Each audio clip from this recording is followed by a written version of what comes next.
Hi, guys.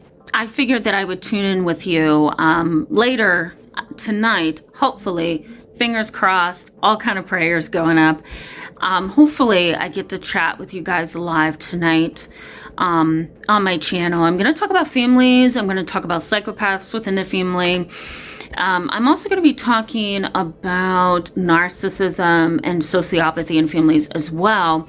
But I wanted to check in now and, just see how you guys are feeling about all the resistance, the war, the devastation in Russia, and as well as, in Ukraine. The devastation in Russia involves, them citizens not being able to access ATM machines and access certain bank accounts and access certain, goods and products. And now, the United States is considering other avenues, that's going to negatively impact the Russians. They are innocent at this point.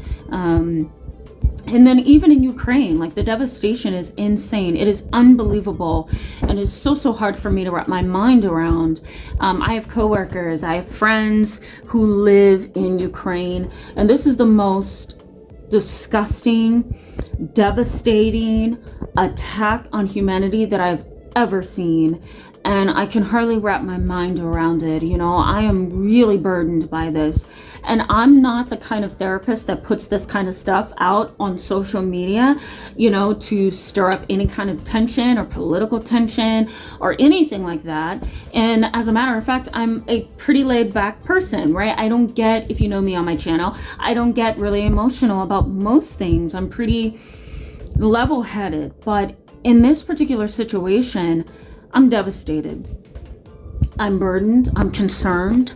What kind of world are we living in? And what kind of world are our children growing up in? Can you imagine the children in Ukraine who are, hearing explosions? I'm going to make this really, really practical for you to kind of get from a psychological perspective. Can you imagine what they are hearing? They're hearing sirens. They are hearing police cars. They are hearing ambulances. They are hearing explosions, right? They are underground in subways. They are underground in these bomb shelters, right? They are housed almost like sardines. One of my colleagues told me and gave me an inside look at the conditions in the bomb shelters. And, they're sitting next to each other. They are cramped. There's babies crying that keeps up other people who need to rest and sleep and clear their head. There's nowhere for the kids to play. There's no toys. There's no books because they had to pick up everything and just run, right? Run for their life and find safety. So imagine this, right? There's nothing for the kids to do. School is out, so they don't get that as an outlet.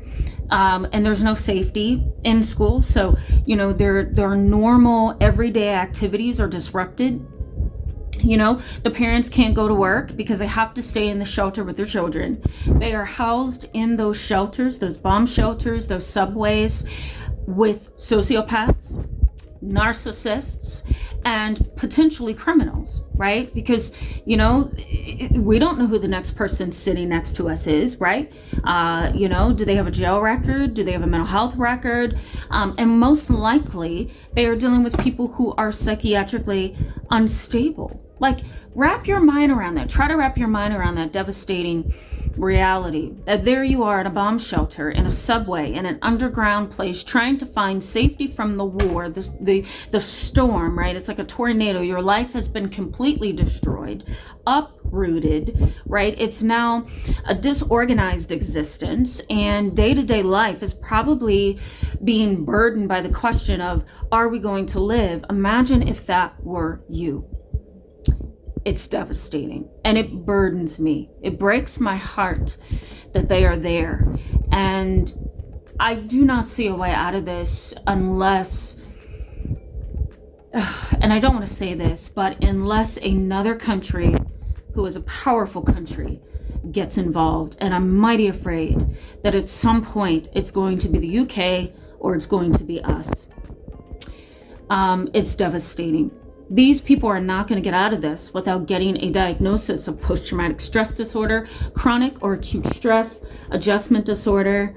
They're going to grieve the loss of loved ones, people who had to stay behind, people who are being forced to fight, right? Because there were some who were not able to get on the plane and leave the country because they needed to stay behind and fight. You know, they're refugees at this point, runaways, if you will. And so all of this is going to be a lot for mental health professionals to manage.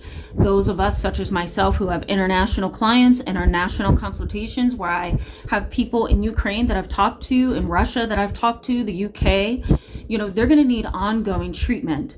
This is devastating. And I'm being very vulnerable with you right now that my heart is broken. I feel terrible. I'm anxious and I'm burdened by this. What do we do? Let me know in the comment section below how you feel about this. I'll see you in the next video.